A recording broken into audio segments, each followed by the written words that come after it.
I swear I don't know who the father is. I'm paying you to carry my grandchildren. Tell me who he is. You're the one who artificially impregnated me. Shouldn't you know who the father is? Miss Sinclair, this is an operating room. I'm gonna have to ask you to leave. I'm not leaving until I get answers. Do not lie to me, Jenny. Who is the father? Miss Sinclair, she's delivering. Please step back. Okay, Jenny, time to push. Upon seeing the baby, Jenny felt a warmth and love she couldn't ever imagine.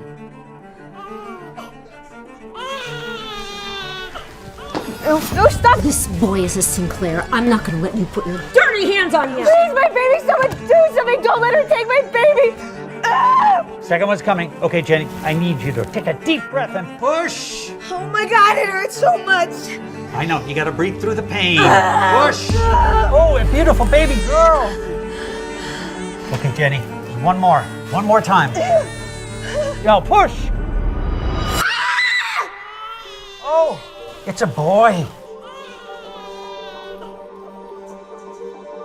They were the most beautiful little babies she had ever seen. But Jenny didn't trust the Sinclairs. She suspected their devious plans for her weren't finished. Jenny. Oh, Jenny. You need to take those two and run. I can't leave my firstborn. It's too late. Aster already left with him. You need to get out of here before she comes back for these two. And just like that, Jenny changed her identity. She was now Quinn Murphy, mother of two. Jenny left the country, determined to protect her babies. She worked hard to provide for them, but it wasn't enough. So she went back to college. She was always the bright one and graduated early with honors. But Jenny still felt incomplete. The thought of her firstborn's well-being haunted her day and night. Don't let her take my baby!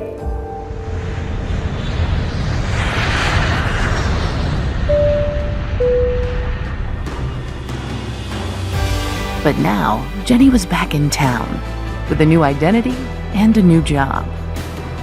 Why are we here, Mommy? You guys were born in this city. We're here to find your lost brother. Jenny! I'm so happy to see you, Miss Simpson.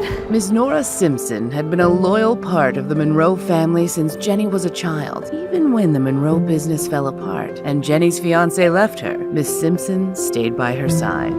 Jenny! Sammy! Mommy, is that you? Jenny was geeky and unimpressive, someone who would get easily lost in the crowd. But Quinn Murphy was the opposite. She radiated confidence. Mommy, can we go to the zoo? I promise I'll take you to the zoo. But first, Mommy has to go meet with her new boss. Keep an eye on Denny's jacket. He loses everything. Oh, no problem. Good luck today. I'll have a homemade feast for you when you get home. Jenny was joining the Roosevelt Hospital as a neurosurgeon, the same hospital where she gave birth 6 years ago. Quinn Murphy. Welcome to Roosevelt's Neurology Department. I'm Dean Crawford, head of the surgical department and your new lead. Excited to be on board. I have to ask, with a resume like yours, why Roosevelt? Why not go to the best of the best? Ms. Murphy? Unfinished business, I guess. Dr. Crawford to surgery. I repeat, Dr. Crawford to surgery. Duty calls. We'll continue this later, I promise. Meanwhile, take a look around, make yourself comfortable, and I'll see you in the morning, bright and early. Jenny had left a lucrative position at the National Institute for Medical Research in London to return home. She was determined to find her firstborn. I will not let you put your dirty hands on him! Don't let her take my baby! Jenny wondered if her child was even alive. The thought weighed heavily on her heart. Oh, sorry. You all right? Oh, I'm sorry. Denny, what? Did you follow me here? Who's Denny? I'm not Denny. Jake, where are you? Quit playing games and come out right now! Please, don't let him take me. Where are you, Jake? What do you mean my son was kidnapped from the hospital? Mr. Smith, I can explain. You can't explain shit! You had one job, to look after Jake. What am I gonna tell his mother? He went to the restroom during his medical checkup and he just disappeared. Review the security footage. And find my son. I'm on my way right now. Yes, sir, I'm on it. Find Jake, or I won't just fire you. I will kill you myself! Ah!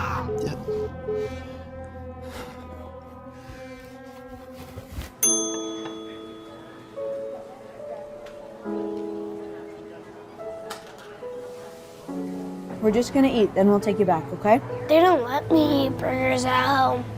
Jenny felt a strange tug of curiosity and hope, struck by the uncanny resemblance between Jake and Denny. Could this boy be her firstborn? Why did you run away like that? It's not safe to go with strangers. You're not dangerous, are you? No, Jake, I'm not dangerous. I just want to help. I wish you were my mom. Where is your mom? Step away from the child. Officers, this is all just a big misunderstanding. All I did was take the kid out for a meal. Save your explanations for the station. You're under arrest for child abduction. Get this woman out of my sight. No, please don't take her away. Let's go. She's my mom. What have I told you about talking to strangers? And why were you calling that crazy woman your mom? Beatrice is your mother, and you know that. She hates me. She's only nice when you're around. What's gotten into you, bud? Hi, Beatrice. Your son's having a rough day. I think it's best if you don't come around today. I'll call you later. Dad, that lady was really nice today. Could you make the police let her go? If you promise to behave and take your medications, I'll let her go. I promise. Lance, call the chief and ask him to drop the charges. You got it, boss. How could Jake have established such a bond with a stranger so swiftly?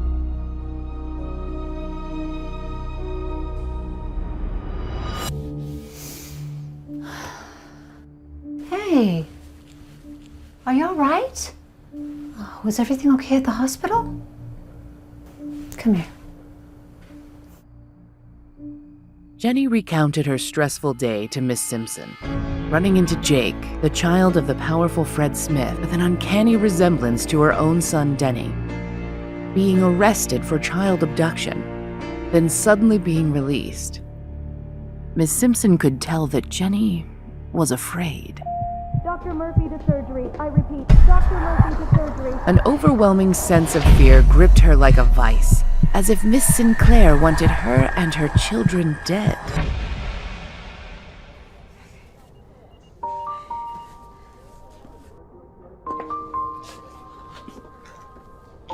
We need to talk. Dr. Crawford, I can explain. It's all just a big mix-up. That's all been taken care of. Mr. Smith didn't know you were a doctor in this hospital. In fact, you're going to be treating Jake from now on. He'll be here any moment. What is Jake being treated for? He's been coming to this hospital for behavioral issues and temper tantrums, and he's prone to violent outbursts.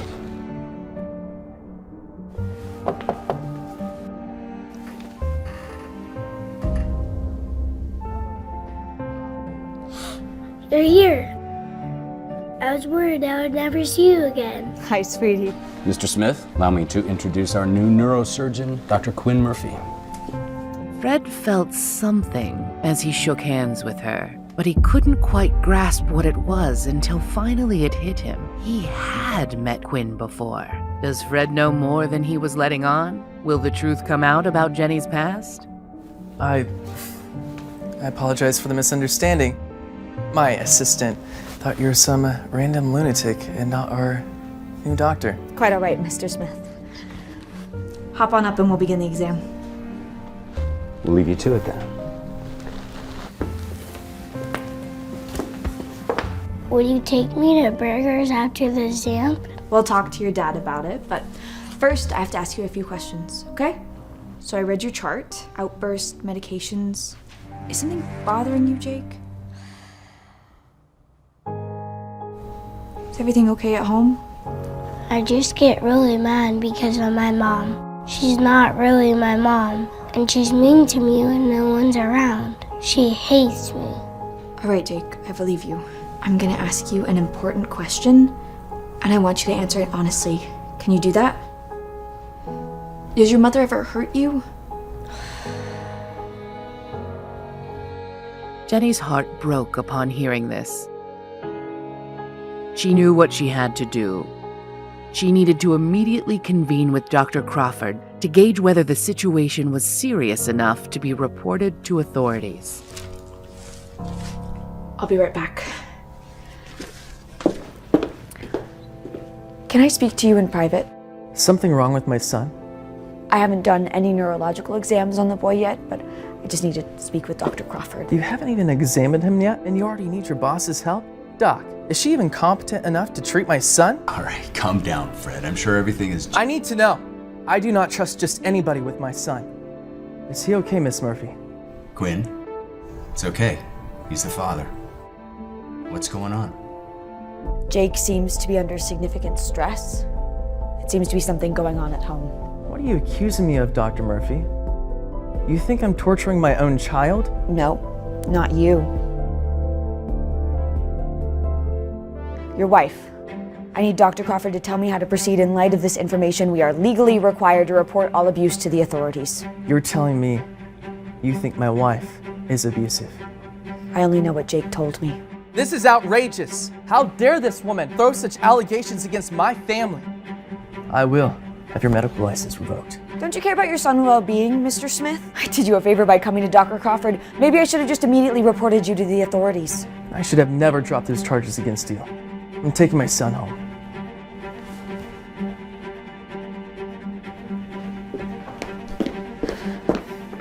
Jake!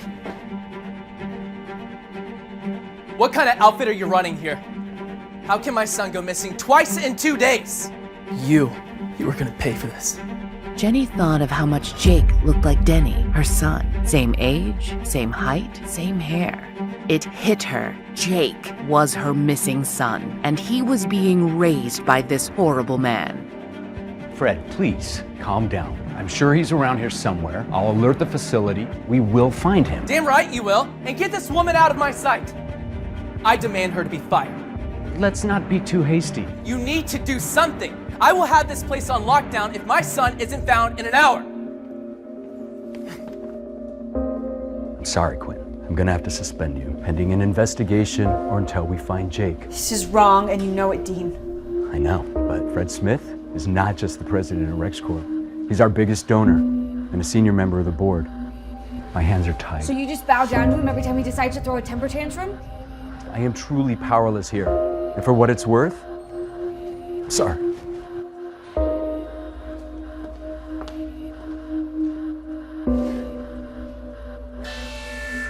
Attention all staff. We have a code purple. Please be on the lookout for a lost child.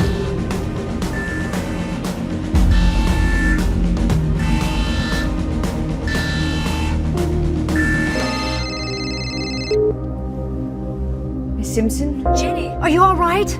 I just heard there was an emergency at the hospital. The boy, Jake, he's missing. Again? Oh dear, I hope they find him. I'm sure they will. Fred Smith is a powerful man.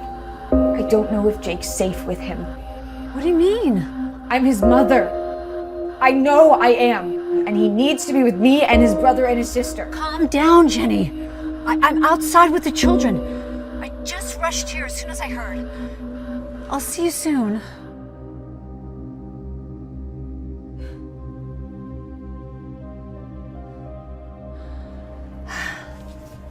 Your mom's coming now.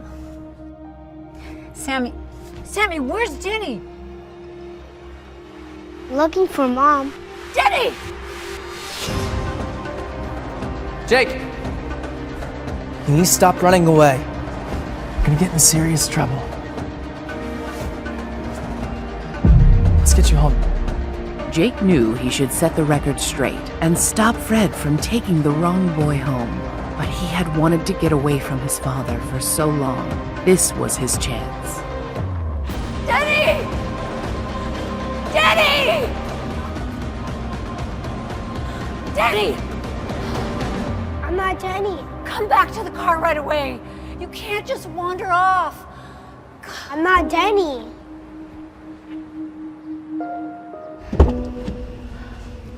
Thank you for coming, Miss Simpson. Were they behaved today? For the most part. But Jenny had no idea that her firstborn son, the one that was taken from her, was sitting in her car instead of the child she'd raised all these years. But what would happen to Denny now that he was under the care of that terrible man? And worse yet, what would Fred do when he found out who Jenny really was?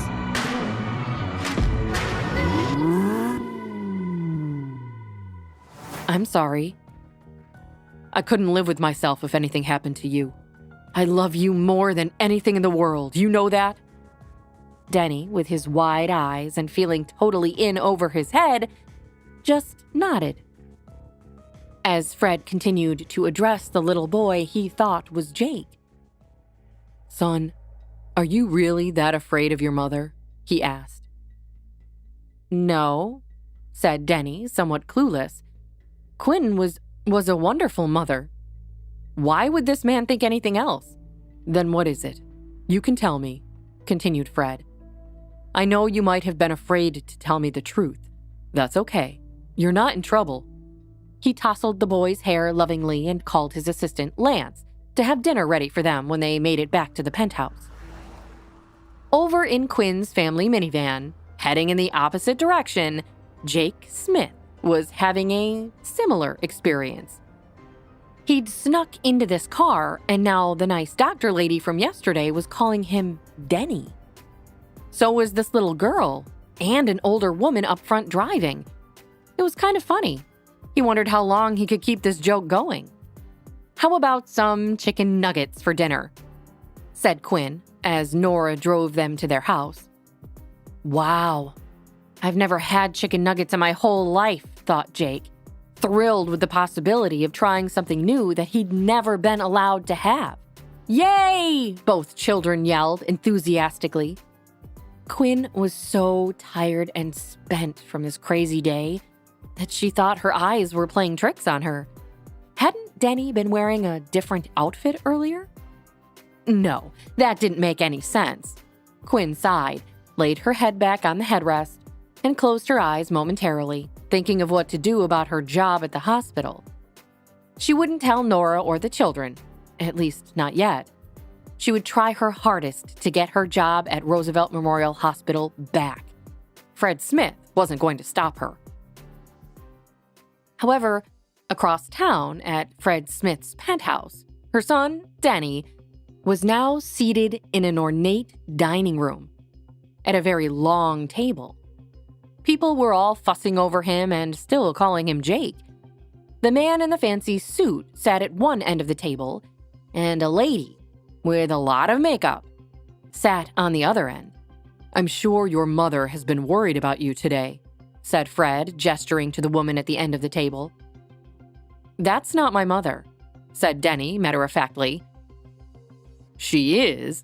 Now, come on, reiterated Fred. No, she isn't. Jake, we've talked about how hurtful it is when you say these things about your mother. Denny exhaled and looked up into the large crystal chandelier with amazement as a chef placed a plate on the table in front of him. The boy looked down at his plate, confused. What's this? He asked. The woman at the table clenched her jaw. It's veal bolognese, said the chef gently. The boy started picking at it with his fork, curiously, and eyeing it with suspicion. Veal bologna? Asked Denny. That doesn't sound very yummy.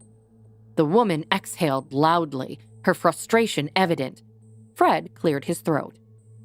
Chef Julian, will you please take Jake into the kitchen and find him something else to eat? I'm sure this is delicious, but it's been a rough day for him. Certainly, sir, agreed Chef Julian and accompanied the boy to the kitchen.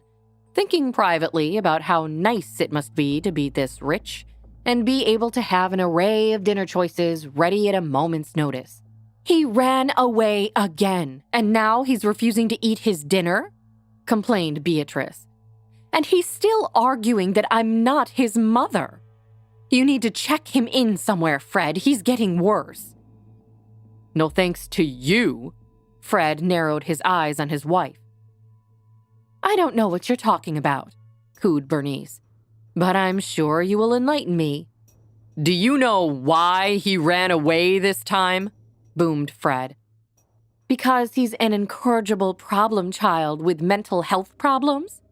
Said Bernice. No.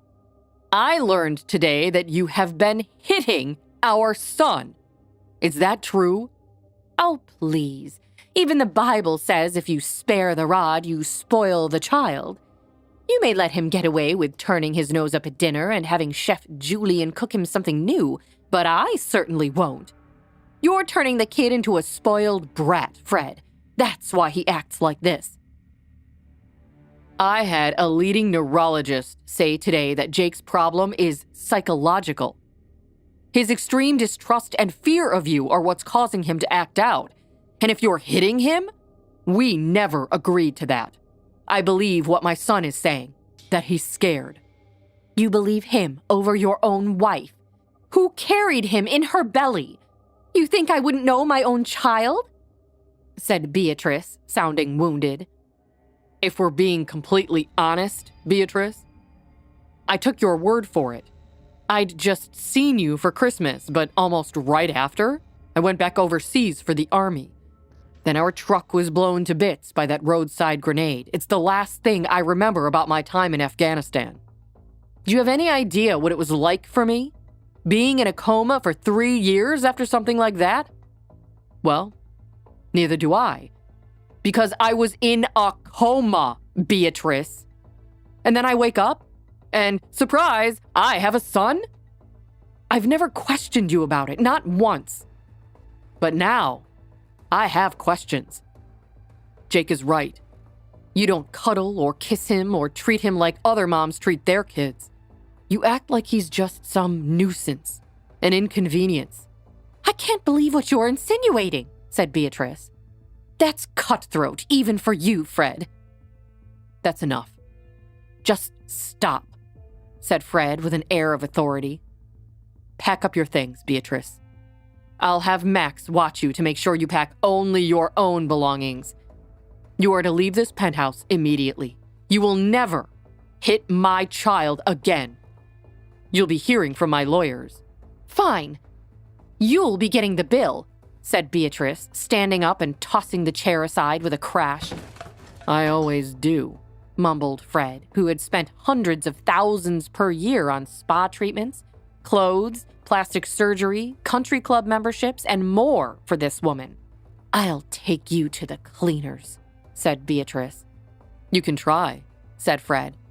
But that will be awfully hard now that I have the chief surgeon from Roosevelt Memorial Hospital able to testify to the fact that you were abusing your son. You wouldn't, accused Beatrice. To protect my son? Of course I would. I would do anything for him. I'm his father, regardless of what any DNA test might say. And you know that I'll be asking for one. You son of a yelled Beatrice. I'm going to the Four Seasons, to the presidential suite, or whatever will cost you the most. Enjoy it while you can, sweetheart, said Fred nonchalantly as Beatrice stamped out of the room with indignation, shaking it off. Fred then noticed the boy, standing in the open kitchen doorway. How would he explain all this to him? I told you I don't need medicine. You can't make me, yelled the 6-year-old boy, running away afraid. While young Jake Smith had escaped the hospital and headed right into the Murphy family's minivan and was now masquerading as Denny Murphy, the identical brother he didn't even know about, Quinn's son, Denny, was now high up in a luxurious penthouse, being mistaken for Jake Smith and being asked to take Jake's medicine. The man wielding the pill bottle, Fred Smith. had taken him home, thinking he was Jake. And while Denny had fun with it for a while, taking limos to a fancy penthouse and eating dinner made by a professional chef, now Denny felt like he was in over his head, especially since Fred was now trying to make him take medicine. "Jake," began Jake's father, Fred Smith. "We've talked about this. The medicine will calm you down and help you go to sleep a little bit easier." "I don't need it. There's nothing wrong with me. You even told the mean lady the same thing before you sent her away." "That mean lady," answered Fred, "is your mother. I'm sorry you heard our argument. That's not fair to you. But this medicine was prescribed for you by a doctor." "My mother's a doctor," said Denny, telling the absolute truth about the life of Denny Murphy. "What? Your mother isn't a doctor, and she isn't here. I'm here. And I want you to feel better, so just take the medicine, okay?" sighed Fred, addressing the boy he thought was his son, Jake. Fred was weary. Why did parenthood have to be so difficult? Fred loved his son, but these kinds of refusals sure got tiresome. "Fine, I will," said Denny, sick of arguing too. He realized that he could either just take the medicine or be forced to, and he didn't want to be forced. He walked back to the bed and accepted the medicine. The pill scraped his throat as it went down, but he held his little dog finger puppet in his hand and drifted off to a contented sleep within minutes. On the other side of town, Jake Smith continued his escapades as Denny Murphy. He had the time of his life eating chicken nuggets for the first time, even if he was confused about this other family having such a small house and no resident chef. Didn't everyone have their own chef? He really liked Chef Julian. He liked going into the kitchen and hearing the old man hum to himself as he sharpened his knives, cut vegetables as fast as the wind, and flipped his pots and pans around in a flash. There was always something to see in Chef Julian's kitchen. Nora Simpson, the Murphys' nanny, didn't seem to know any kitchen tricks. She had simply removed a bag of chicken nuggets from the freezer and toasted them in a small toaster oven. Jake couldn't believe how peculiar this was. "Nanny," said Jake, "aren't you going to chop anything really fast with your kitchen knives or do any cool tricks with your frying pan?" Sammy Murphy, Denny's sister, laughed at this. "Isn't there anything for me to stir or taste?" Jake continued with disappointment. Began Nora, thrown by the boy calling her nanny instead of Nora. "No, I'm not going to flip frying pans around. That's not safe. I could drop them and hurt somebody or break the pan. Just eat your dinner, mister. You know we have an important day tomorrow. We're going to see about finding you and your sister a nice new school." "I liked our old school," said Sammy sadly. "I miss my friends. I miss the parks. I miss the red telephone boxes." "Aw, honey," said her mother, Dr. Quinn Murphy, who had just appeared in the doorway after changing out of her work clothes. "I know it's hard moving to a new place, but I promise you'll make new friends. We can go to Central Park and you'll see all kinds of exciting things that are way better than red telephone boxes." "Do you mean it?" asked the girl a little skeptically, warming Quinn's heart. "Absolutely," said Quinn. "And tomorrow, we are visiting a great new school to see how you like it. I know they have a dance studio and art classes, and maybe you can even learn a musical instrument. Would you like that?" "I want to play the drums," said Jake. "Too loud, sweetie. I think the neighbors would prefer it if you chose a different instrument. I know I certainly would. So, no drums, no trumpet, no bagpipes." "Aw," said Jake. Quinn started to tickle the boy, and he laughed. Soon, she was in a tickle fight with both children. "You're the best mom I ever had," said Jake as the laughter died down. "Why, thank you, honey. I love you too," Quinn replied, her heart swelling with love for her children. But momentarily thinking again about the boy at the hospital, Jake Smith, and the possibility of him somehow being her long-lost firstborn triplet. What would Denny and Sammy say if they knew they had a brother? Quinn forced her mind back to more important matters. Right. It's bath time, you two. You're first up, Denny, she said. The children grumbled but made their way upstairs as Nora cleaned up after dinner. Quinn started the water running and helped the children pick out clean pajamas. Jake liked Denny's pajamas better than his own. Back home, Jake's pajamas were matching sets and shiny material with cursive letters embroidered on them in gold. They were boring. These pajamas were blue, had footies and a big long zipper, and had pictures of dinosaurs all over them. Jake decided that whenever he got home, he would ask his dad for some pajamas with dinosaurs on them. They looked so comfortable. Jake couldn't wait to wear them. You know the drill, sonny boy, said Quinn, turning off the bath water. Clothes off and get in the tub. I'll be right back with your towel. I need to check that your sister is getting ready to jump in. Okay, Mom, Jake said, thinking about how comfortable it felt to call Quinn that. As Quinn left the room to make sure that Sammy was getting ready for the bath she'd be taking right after her brother, Quinn smiled at Jake and shut the door as he took his shirt off. Had Quinn stayed in the bathroom for just 5 seconds longer, she would have noticed the birthmark on Jake's lower back and known immediately that he was not Denny. Jake slipped into the warm water, wondering how much longer he could keep up this charade. In a downtown high-rise across town, Beatrice had checked into the most expensive suite at the Four Seasons Hotel. She was already lying back on a chase, a towel wrapped around her head, cream on her face, and cucumber slices covering both eyes. One technician was attending to her feet, while another one buffed her nails. Beatrice luxuriated in the comfort of the plush hotel bathrobe. She was finally going to be free of Fred and his obligations, and free of that little brat, Jake. The divorce would bring her as much money as she would ever need to live a comfortable life. And now, she could do whatever she wanted and see whoever she wanted. Beatrice sighed a contented sigh.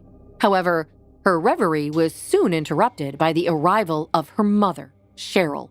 "You stupid, selfish, foolish girl," cried Cheryl as she loomed over her pampered daughter. "You need to go back to Fred, immediately." Beatrice just laughed. "He threw me out, Mother, and I'm glad.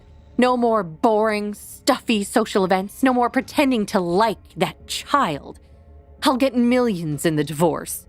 Everything I did, everything we worked for all these years, gone in an instant, because you couldn't be bothered to treat the child nicely," hissed Cheryl. "Oh, Mother," sighed Beatrice. "Your theatrics are tiring." "Beatrice, do you somehow not remember what's at stake here? What if Fred demands a DNA test?" "He already said he was going to demand one, but Jake was his son, no matter what the results say," Beatrice yawned. "That's when he thought the issue only related to his paternity. But what happens when he learns that Jake, well, that is more complicated altogether? What happens then?" "It hardly matters," answered Beatrice. "He loves that boy, dotes on him, spoils him even. That isn't going to change. Do you understand that the second he finds out about the child's genetics, he will want answers? And there will be an investigation. And you and I could both go to jail. Jail, Beatrice. Do you get that?" "I don't see how I would be the one going to jail," Beatrice said. "You're the one who stole him from the hospital. When your father died, I used the insurance money, all of it, to pay that wretch of a girl to carry those babies. But she changed her mind at the hospital. She wanted them after agreeing to hand them over to us. I had no choice. We had a plan in motion that couldn't be stopped," said Cheryl. "We both knew that the only way we would be set for life was to have that CEO's son wake up from his coma, see you, and be introduced to his son. And when he didn't remember you, I had all those photographs made. He believed you then. Pictures of you and him on dates. Pictures of a proposal that never happened. Well, He was certainly at the wedding, laughed Beatrice. It was in all the society pages. Cheryl continued. The man was in a coma for 3 years. He woke up groggy and we showed him things that weren't true, that we faked, and presented him with a boy and told him it was his son. He believed it. You were home free, Beatrice. He believed it. He believed it all. Cheryl eyed her daughter with contempt. I'd go down for kidnapping and fraud, and you down for fraud and for being an accessory to kidnapping. Do you think that isn't going to come out during a messy divorce? Think again. Beatrice rolled her eyes at Cheryl. I've been diverting funds for years at this point. Fred has so much money he wouldn't even notice. A little here, a little there. We'll be fine. And then the divorce ruling will leave us much more than fine. Beatrice scoffed, not worried at all about her mother's fears. Great. So we add embezzlement to the list too, hissed Cheryl. This just gets better and better. Did you not for 1 second spare any thought for the prenuptial agreement you signed before marrying Fred? The one his lawyers insisted on before he was allowed to get married. I haven't cheated on my husband, Mother. Beatrice pushed back. That will help, certainly, but I have Sid Feldman reading through the fine print. You may have ruined us, Beatrice, and all because you couldn't even fake being a good mother to that little boy. You could have just been nice. Would that have killed you? He's not a bad kid. Mother, he's so annoying. He's whiny, he's demanding, and he hates me. Beatrice? Began Cheryl. If you had any kind of maternal instinct, you'd recognize that children don't hate. They can't. They can get frustrated when they don't get what they want, sure. But they don't act out like Jake does unless there's something going on. What are you saying? Asked Beatrice. I'm saying that you trapped yourself in a vicious cycle. You started hitting the child. Then he acted out against you. Then you hit him for acting out. It goes around and around. How do you think that will play out when he's a teenager? I don't care, Mother. I'm out of there, remember? I won't have to be around him anymore. The standoff was cut short by Cheryl's phone, which rang to the tune of a Beach Boys song. Cheryl answered. Sydney, Cheryl said. Talk to me. Beatrice watched her mother's face widen with shock. Cheryl covered her mouth and flopped herself down on the chase next to the one Beatrice was sitting on. Beatrice waved away the manicure and pedicure technicians and tried in vain to overhear both sides of her mother's phone conversation. Oh my God, said Cheryl. Then that means... Cheryl's voice trailed off blankly as the attorney continued to deliver his take on what Fred and Beatrice's prenuptial agreement had in store. Okay, thank you. We'll be in touch. Cheryl hung up the phone, and her hand fell limply at her side as she brought her other hand up to her eyes. What? Beatrice asked. What did he say? Beatrice, began Cheryl, you must find a way to make up with Fred immediately. We have no choice. Do whatever you have to do. You have to get him back. I don't understand. What did the lawyer say? Asked Beatrice ominously. Cheryl's eyes brimmed with tears, and she took a moment before giving her daughter the news.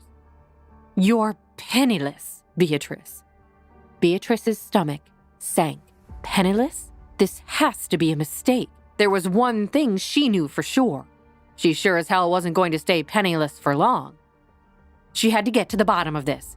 Fast. And no one, least of all Fred Smith, was going to stand in her way. I will not be penniless. I was meant to be rich.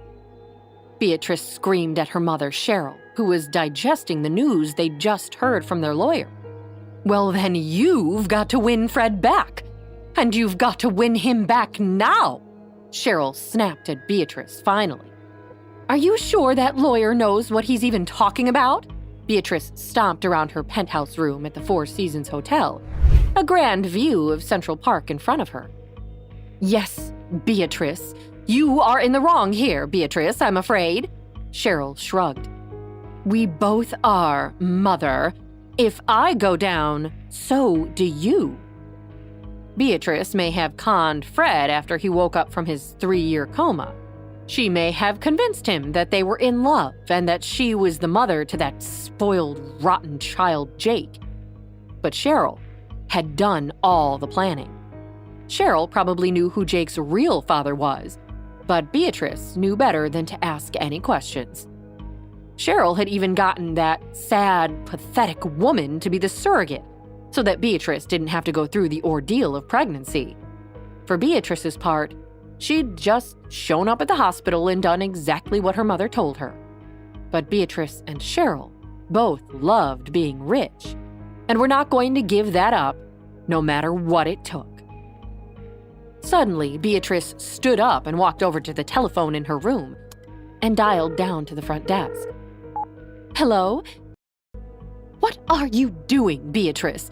You're wasting precious time here, Cheryl snapped. But Beatrice just ignored her until she'd hung up the phone, satisfied. Beatrice had made Fred fall in love with her once. She could do it again. And she would look good doing it, all on Fred's dime. I'm getting Fred back, she announced, flopping back down on her plush king-sized bed. Meanwhile, across town, Fred was still working on controlling Jake, but in the course of the new day, he'd seen something of a shift in him. Jake had suddenly become obedient. It's time to take your meds, Jake, Fred, Jake's father, urged, expecting another fight like the one they'd had the day before. But Denny Murphy, who was pretending to be Jake Smith, just nodded and held out his hand, his beloved finger puppet on his finger. Fred smiled. He didn't know what happened to his son, but he liked this change in him. The medication must be working, Fred thought. Fred knew that keeping that useless Dr. Quinn away from his son had been a good idea. She deserved that suspension. Really, he should have had her fired. But then, Fred stopped himself. Why did he keep thinking about this Dr. Quinn Murphy? Meanwhile, Denny put the pill in his mouth. Fred handed him the glass of water. Denny took a sip. Fred patted his head. Good job. Fred patted his son's head. The meds make you feel better, don't they? Yeah, I guess, Denny agreed. However, just then, Fred's phone rang with a work call, and he turned away from Denny to answer. Denny swiftly took the pill off his tongue and hid it in the finger puppet, just in time as Fred soon bounced back into the room, announcing, All right, Jake, come along now, it's time to get ready for school. What school do I go to again? Denny asked earnestly. But Fred just laughed and shook his head. Very funny. Come on now, get dressed. Your teacher is waiting for you. But seriously, what school do I go to? Denny asked again. You're homeschooled, Jake. You know that. But what about friends? Like friends at school? Fred shook his head. Maybe those meds weren't working after all. Fred couldn't believe this. Jake had been homeschooled for his entire childhood. He'd never had any complaints. Look, I don't have time for this, Jake. I need to get to work. The teacher's waiting for you on the 3rd floor. Hurry along now. Unsure what else to do, Denny wandered his way towards the 3rd floor, all the while whispering to himself, Homeschool? What does homeschool mean? As Denny grappled with the strange world of the ultra-rich, Jake, who had taken on Denny Murphy's life, was excited to begin his first day of actual school. He'd never had classmates before. His father had never allowed Jake to attend real school. Now, Jake couldn't wait to make new friends. It was all he would talk about. Are we going soon? I just can't wait to get to school. Real school, Jake told Quinn, Denny's mother, excitedly. Well, I'm glad to hear it. Quinn smiled, holding Jake and Sammy's hands as they crossed Central Park to their new school. The school itself was a towering building where half a dozen or so kids in uniform were still outside, kissing goodbye to their parents and about to start their day. Jake stared at the school in wonder. It was massive and nothing like the dark single room with a supersized chalkboard that he took all his classes in back home. I want to do everything. Musicals, basketball, track, art club, science club. Jake prattled on. You hate science, Sammy interrupted. No, I don't. I love it, Jake insisted. Since when? Sammy glared at her brother. Why was Denny acting so weird? He was never this excited about school back in London. I don't know. You're a liar, Sammy whispered to Jake. Am not. Are too. Sammy kicked Jake's leg behind Quinn's back. Ow! Jake kicked back. Sammy stuck out her tongue at him. Quinn took a deep breath and separated the two children. She loved her children more than anything. But right now, they were testing her last nerve. Just a few more days and she'd be back at work after this ridiculous suspension. How dare that annoying and stuck-up Fred Smith accuse her of malpractice? As if she would ever hurt a child. He was the one letting the child's mother hurt his own son. She tried to shake off the memory of Fred Smith, but she hadn't been able to keep him or his son Jake from her mind for more than a few minutes over the past few days. She really hoped that Jake was doing okay. She believed him, even if his father did not. Leave your brother alone, Sammy. He's just excited, Quinn instructed, trying to put an end to the squabbling. Sammy crossed her arms and walked ahead. Be nice to your sister, Denny. Starting at a new school is hard, Quinn whispered to Jake. Yes, Mother, Jake murmured to Quinn. He ran to Sammy and put an arm around his sister. Sammy pretended to be mad, but Jake was too cute to ignore. Come on, Sammy, don't be mad at me, please. Jake pulled at her arm until Sammy dropped her arms. You're so annoying, Sammy shoved Jake. Yeah, but I'm your big brother, so you have to love me. Jake stuck out his tongue at her. Sammy stuck out her tongue too, but she smiled at Jake. The kids, however, failed to notice that they were about to run into Beatrice and Cheryl, loaded down with shopping bags. Hey, watch it, kids! Beatrice snarled at them. Cheryl turned up her nose at the children. How rude. Kids, watch where you're going, Quinn yelled. Apologize to the nice ladies now. We're sorry, we weren't paying attention. Jake turned toward Beatrice. But Sammy pulled him away before he got a good look at her face. Sorry. Come on, Denny, the bell is going off. Classes are about to start. As the kids ran on ahead, the snippet of Jake's voice she'd heard stopped Beatrice in her tracks. She tried to get a better look at him, but the kids were rushing to school. Sorry about them. They're just excited, Quinn explained to Beatrice before walking away. Beatrice shook her head. I'm losing my mind. I can't even shop without that kid haunting me. Finally, Beatrice and her mother, Cheryl, made it to their destination. A sky-high tower block not far from the park, where the women were meeting their lawyer, Sid Feldman. Tell us what was so urgent on the phone that we needed to rush over here. I may have discovered something. Sid pulled out a folder from his desk. Spit it out, Beatrice snapped. We haven't got all day. Something unusual about Dr. Quinn, who works at Roosevelt Memorial Hospital, Sid revealed. Beatrice stared at Sid blankly. The name doesn't ring a bell. That's because it's not her real name, Sid replied. What's her real name? Jenny Monroe. Patrice and Cheryl gasped. They ripped off their sunglasses at the same time. The surrogate? How did she get back to New York? Cheryl asked.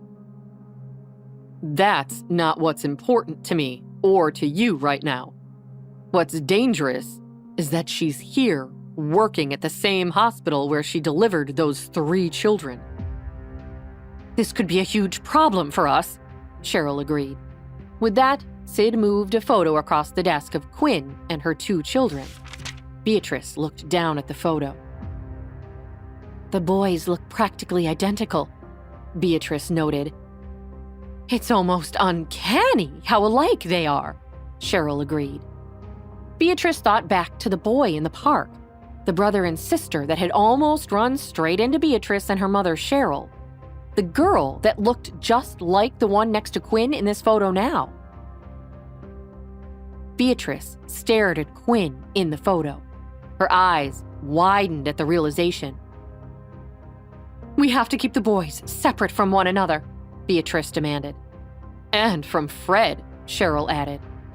Beatrice stood up suddenly. Where are you going? Cheryl asked, but Beatrice was already out the door. Later that afternoon, Beatrice stood by the entrance of the school she saw Quinn and her children walk into earlier that day. She had to know. She had to know if her hunch was correct. She was early, and the kids had just been released for the day. She waited for Jake, that spoiled, rotten kid, to come out. Then she saw him by the entrance. Beatrice smiled at a passing teacher and entered the courtyard. No one stopped her. She came up behind Jake with slow and measured steps. Jake, she whispered. Jake Smith, what are you doing here? Jake froze. He turned to look up at her. Jake, come say hi to your mommy. Beatrice held out her hands towards Jake. Then he ran inside the school. Beatrice replaced her sunglasses and walked out of the grounds. She had a smile on her face. Later that night at the Smith mansion, Denny stared at the chalkboard in front of him full of numbers and equations. He followed the path of numbers to the end with his worn-down piece of chalk. Very good, Jake. Now we are on to the science portion of the class. Mrs. Robin, the teacher, pulled out a hefty science book to place on the desk. Denny hated Mrs. Robin. She was too strict and tapped him with her ruler whenever he slouched or got an answer wrong. He hadn't been outside at all today. He wanted their nanny, Nora, to make him his favorite snack. He wanted his mother, Quinn, to read to him. He even wanted his dumb sister, Sammy, here to annoy him all day. I hate science. Can we do something else? Now, come on, Jake. You're my best science student this year. We can go back over the previous assignment first. Denny sat down next to Mrs. Robin again until there was a knock at the door. Oh, Jake, my sweet boy. Beatrice held out her arms towards him. Jake looked up at Beatrice. Say hi to your mother now, Jake. Mrs. Robin tapped Jake on the shoulder with her ruler. Mind your manners. You're my mom? Beatrice took a calming breath. This kid was just as spoiled as Jake was, but she had to win him over if she was ever going to remain married to Fred, and more importantly, keep her money. Yes, it's me, darling. Come downstairs. I made dinner for us. You can cook? Beatrice forced a laugh. Of course not, dear. That's what Chef Julian is for. Beatrice took Denny by the arm and led him down the stairs. Denny did not like Jake's mom. She was not as pretty or as nice as his mom, Quinn. She wore weird clothes and too much makeup.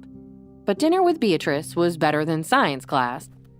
Fred Smith was stunned when he walked into the dining room to find Beatrice and Denny waiting for him. A massive dinner spread out on the table. Are you okay that Beatrice is here, Jake? Denny looked at Beatrice, who hadn't stopped smiling at him since they sat down. I guess. Denny shrugged. He was just happy that he wasn't in science class anymore. How did you even get in here? Fred snapped at Beatrice. Beatrice rolled her eyes at Fred. I still have a key. Fred sat down and glared at Beatrice. You're not welcome here, or anywhere else around Jake. I made that very clear. Beatrice placed a hand on Denny's shoulder. Look, Fred, I've apologized to Jake. He's willing to give his mother another chance. You didn't apologize to me, Denny blurted out as Beatrice's grip on his shoulder tightened. Yes, I did, sweetie, but I can say it again. I'm so sorry. Beatrice forced a smile after she spoke. Okay, Denny agreed. Beatrice finally let go of him. Beatrice smiled at Fred. She knew Fred was confused by their son's behavior. The last time Beatrice had seen the child, he had been running away at the sight of her. Now he seemed indifferent to her. Beatrice was determined to work this in her favor to get Fred back. Fred's phone rang. I have to take this. Are you all right here by yourself for a moment, Jake? Denny nodded. Fred looked unsure but stepped out of the room. Beatrice leaned down to whisper into Denny's ear when Fred left the room. I know who you are. Denny froze mid-bite. He looked at Beatrice in the eye. She held his eye contact. You don't know anything, Denny denied. I know you're not Jake Smith, Beatrice smirked. She had him. This little brat was posing as her snooty son Jake. His real name was Denny Murphy, and she was going to deliver him back home and bring Jake back to his real family. That would surely ensure that Fred would fall for Beatrice once again. There's no way Fred could divorce her if she brought back his beloved son to him safe and sound. Not that either Beatrice or Fred were actually Jake's biological.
Than before. Beatrice raised her hand. Then she thought better of it and took a step back, just as Fred ran into the room. What the?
Your family.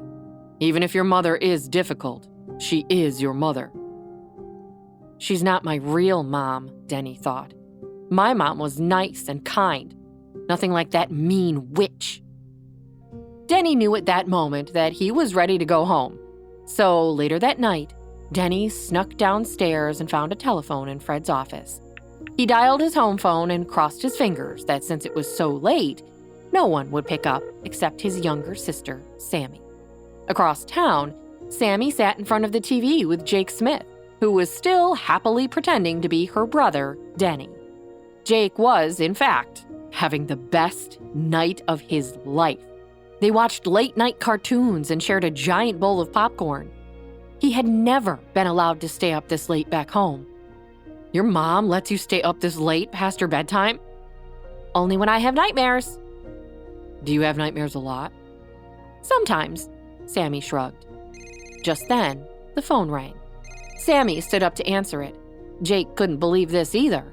He was never allowed to use or answer the phone at home either, especially if Beatrice was around, and she was always around and always talking on the phone. Murphy residence, Sammy spoke into the phone like an adult. She motioned towards Jake with her free hand. Jake walked over to her. It's for you. Sammy handed him the phone. Jake stared at the phone. Who is it? Sammy shrugged. I don't know, but they're whispering, so I can't tell who it is. Okay. Jake took the phone from her. It's Beatrice, Jake thought. She's found me like she did at school. Hello? Jake held the phone against his ear. Jake, it's me, Denny. Denny? Jake whispered into the phone. He looked over to see if Sammy heard him, but she was back on the couch watching TV. She shoveled another handful of popcorn into her mouth. What are you doing? You shouldn't call here. I'm tired of being you. We gotta switch back. Jake felt frozen. He liked it at the Murphys, watching late-night cartoons with Sammy. He liked their kind nanny, Nora, and her cooking, even if she didn't know how to flip a pan or cut cucumbers really fast. Most of all, he liked Quinn. And he didn't want to give her up as his mom yet. Even if the mix-up was accidental, he wanted it to become permanent. I'm sorry, I don't think I can do that, Jake mumbled, and he hung up the phone. Who was that? Sammy glared quizzically. Wrong number. Jake covered quickly. Huh. Sammy looked back at the TV, but Jake was worried that she didn't believe him. The following day, Quinn sat at her desk. She'd already cleaned the whole house and done all the laundry for the week. She'd even color-coordinated her closet. Her housekeeper, Nora, had left to go to the grocery store an hour ago, and Quinn had no one to talk to. She flipped through some old paperwork, but she still hated sitting still. Quinn's suspension was still in place after Fred Smith's bogus claims about her hurting his child. Quinn felt that he should be more worried about his own wife hurting his child. Quinn was professional. That child was afraid, but Jake Smith wasn't afraid of her. He was afraid of his own mom. The thought broke Quinn's heart in two. The phone rang. Quinn picked it up, grateful to have someone to talk to. Hello? I have a gentleman here requesting a private consultation. A child's voice emerged on the other end of the line. Quinn tried not to laugh at the formality. Denny? Is that you? You're supposed to be at school, young man. My dad needs help. Your dad? Who is this? Quinn asked.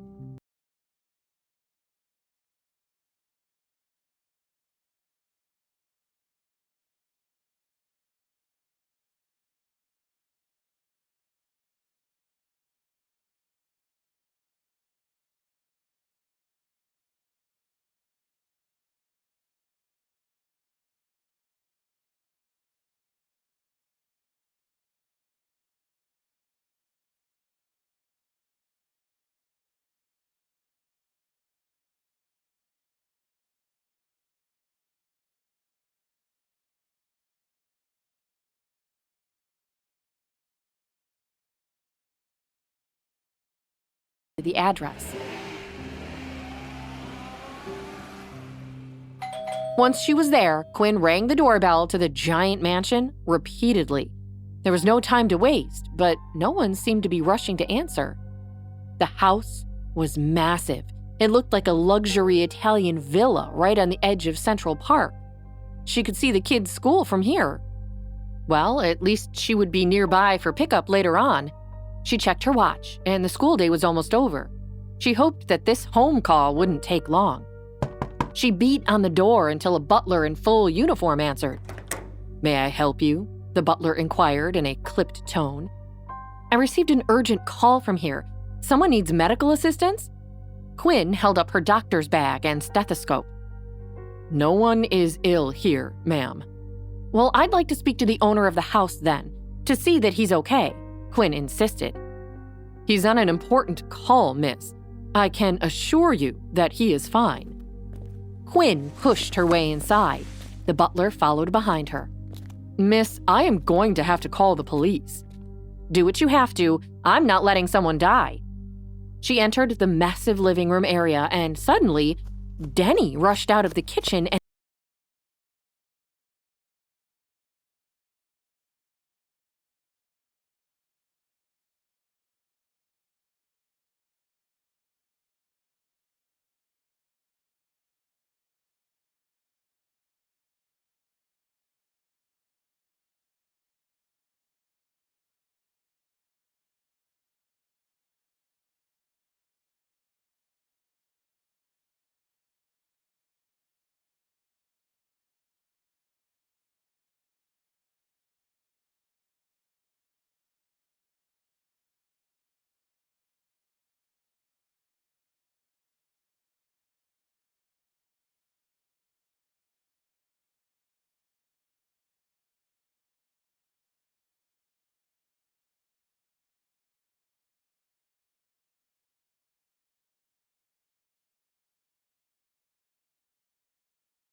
was worried about you, not himself. Fred paused at this. His expression softened a bit. He looked down at Denny. "Son, I'm fine. Why would you call Dr. Quinn over for me?" Denny looked between the two of them, and then he took off as fast as his legs would carry him. He pushed past the butler and into Central Park. He wouldn't stay in that house any longer, waiting for that mean lady Beatrice to come back. He wouldn't. Denny could hardly breathe. He was running as fast as he could. He could hear his mom and Fred running after him and yelling, but he had a head start. He looked around the park for somewhere to hide, but there were people everywhere. Then he spotted his saving grace, the school that had just let out for the day. He ran straight into the group of kids that were exiting the building.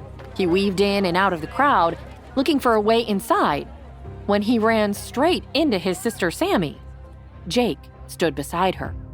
"Denny?" Sammy asked, but Denny was so mad at Jake that he ignored her. "Hey!" Denny pushed Jake. Jake turned around, and when he saw it was Denny, pushed him right back.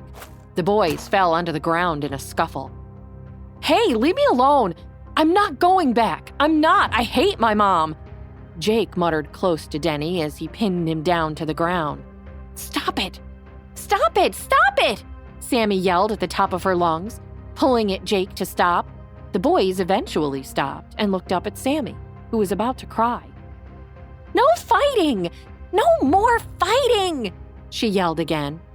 And so Denny stood up. He embraced his sister. "I'm sorry, Sammy. I didn't mean to scare you." "Me neither," Jake mumbled. They all hugged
Boys are so dumb. It's so simple. Denny held out a fist. Operation Marry Our Parents? Jake fist bumped Denny. Sammy fist bumped them both. Marry our parents, Jake agreed. But we can't switch back now. If they see us together now, we're toast. Then they will make it about us and never end up together. We have to get them together first, while we're still in control.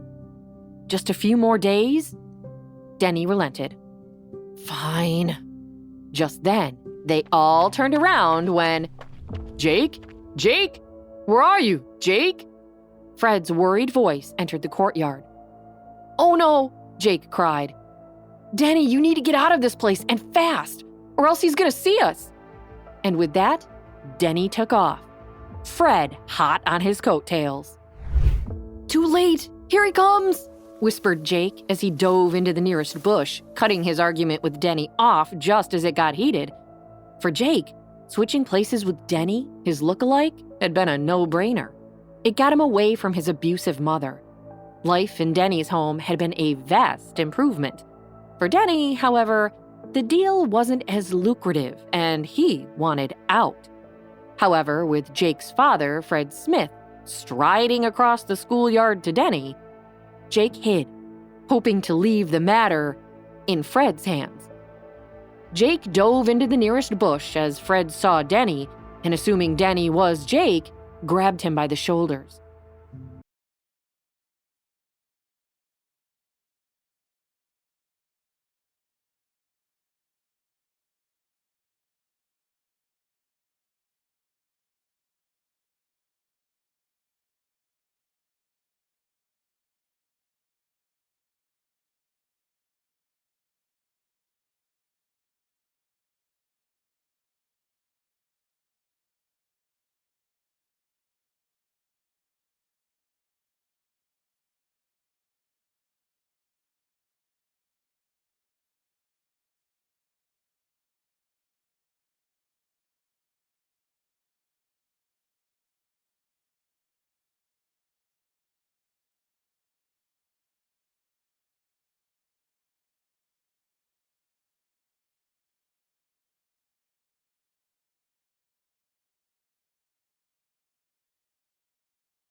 Jake, meanwhile, felt a pang of guilt as he emerged from the bushes and watched his father walk away with Denny.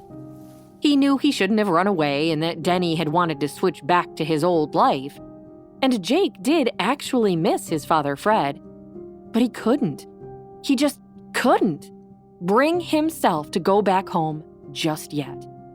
His newly acquired mother, Quinn, was just too wonderful to leave behind. Jake liked having a sister, too, and he absolutely loved going to a real school. But before he could dwell on his decision any longer, he was interrupted. Oh, Denny, there you are. I was just about to head to the school, sighed Quinn, running up to who she thought were Denny and Sammy, a bit out of breath. Sorry, Mom, began Jake. Sammy rolled her eyes, irritated that the dumb boys had just messed up the plan to switch them back to their rightful places. Jake just shrugged. He'd explain things to Sammy later. For now, he needed to go back to playing along. That was quite the ordeal, began Quinn. I'm not spending even one more minute thinking about that awful Fred Smith today. Let's forget about it and do something fun. How was school? Who wants ice cream? Yay, we do, cried the children, each holding one of Quinn's hands and skipping toward the ice cream truck up the path.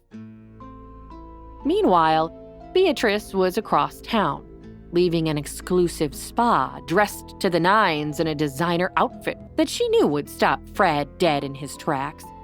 She was going to go and make up with Fred. It was her last chance. This bratty kid was not going to come between Beatrice and her husband's millions. She simply wouldn't allow it. And if she had to get a complete makeover to entice Fred back, so what? He would be paying for that. just like he paid for everything else during their entire marriage. A marriage based on lies. And Beatrice had no time to waste. She needed to win Fred back before he realized her many deceptions and left her and her mother penniless. Beatrice had the limousine stop in front of the skyscraper housing the penthouse she and Fred had once called home. Why can't it just be Fred and me, she thought desperately.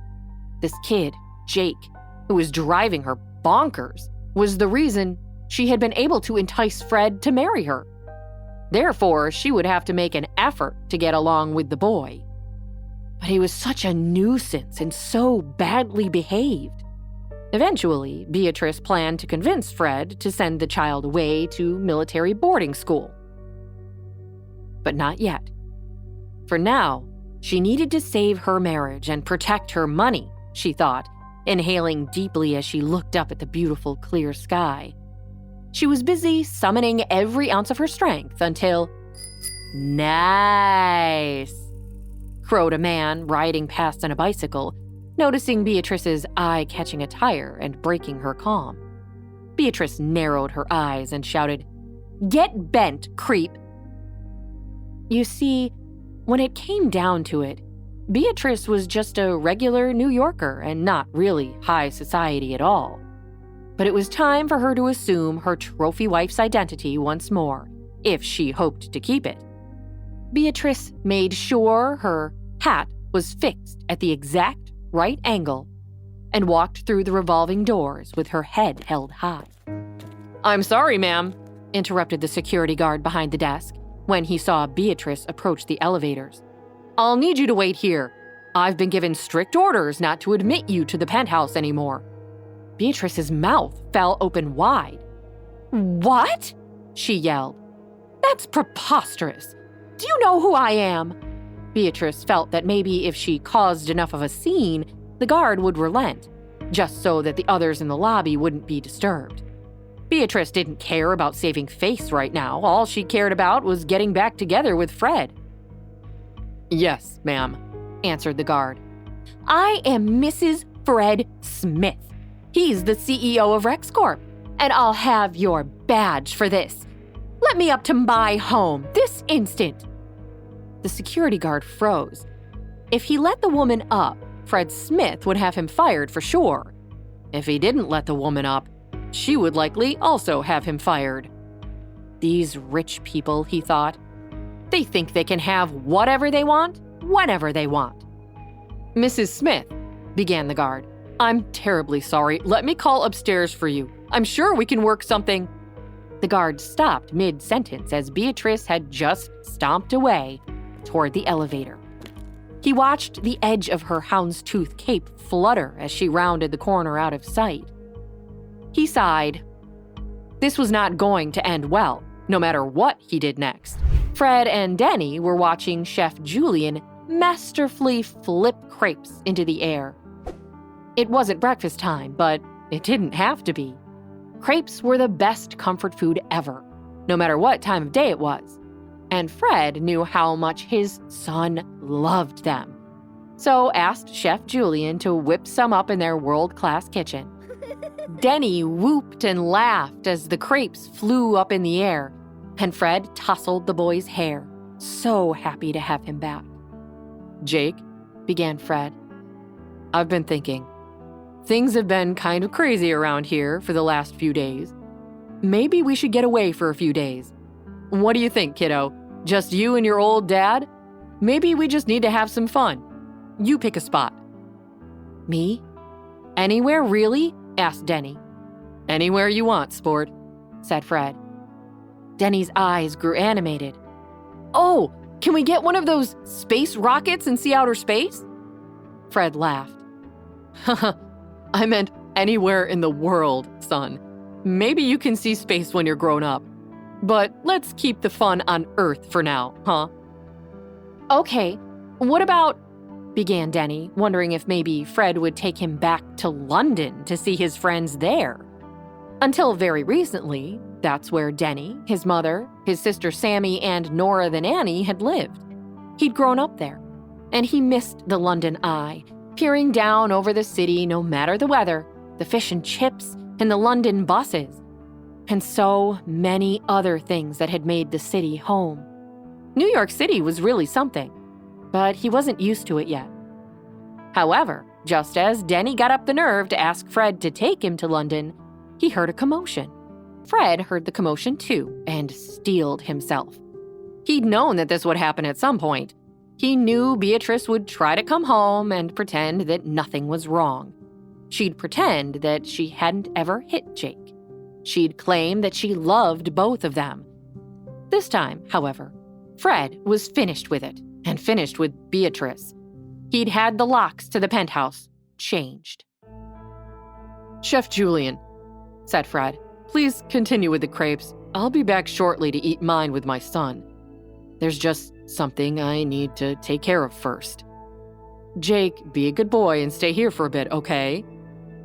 You can start on your crepes without me and think about where you might like to go on our special trip." "Okay, Dad," Denny replied dutifully. Chef Julian nodded and poured more batter onto the crepe pan. "Petit monsieur, watch. Maybe I can teach you how to flip one," he said, winking at the boy's father as Fred left the room. "Cool! Yes, please!" Fred heard his son yell excitedly as he left the massive kitchen on his way to the front door. Before he got to the front door, Fred took out his phone and dialed the security desk. "I know, sir," answered the flustered security guard who had been expecting this call ever since Beatrice marched straight past him onto the elevator, despite not being allowed to enter the building anymore on Fred's orders. "I'm on it, Mr. Smith," said the guard. "Terribly sorry, sir." "Handle it," spat Fred, before hanging up on the guard before he could even finish apologizing. Fred opened the door and saw Beatrice standing there. She did look magnificent. Clearly, she had gone shopping and to the spa, all at his expense, no doubt.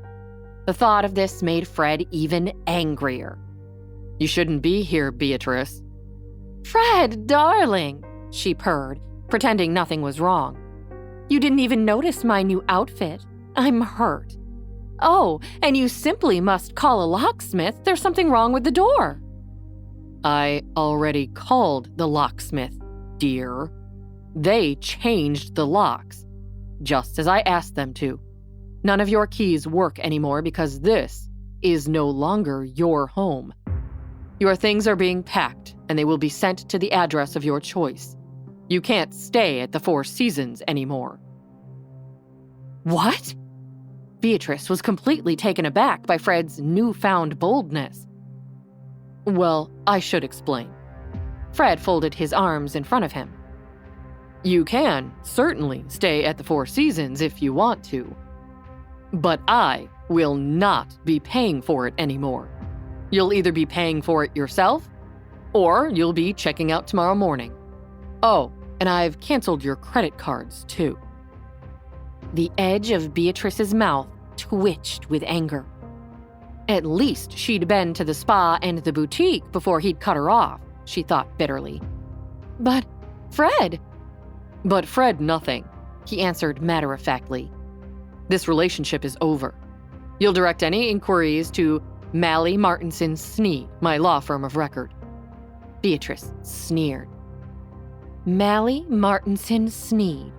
Only the best for you, Fred, even when you're choosing divorce attorneys." Beatrice realized as soon as that left her mouth that she'd said it out loud.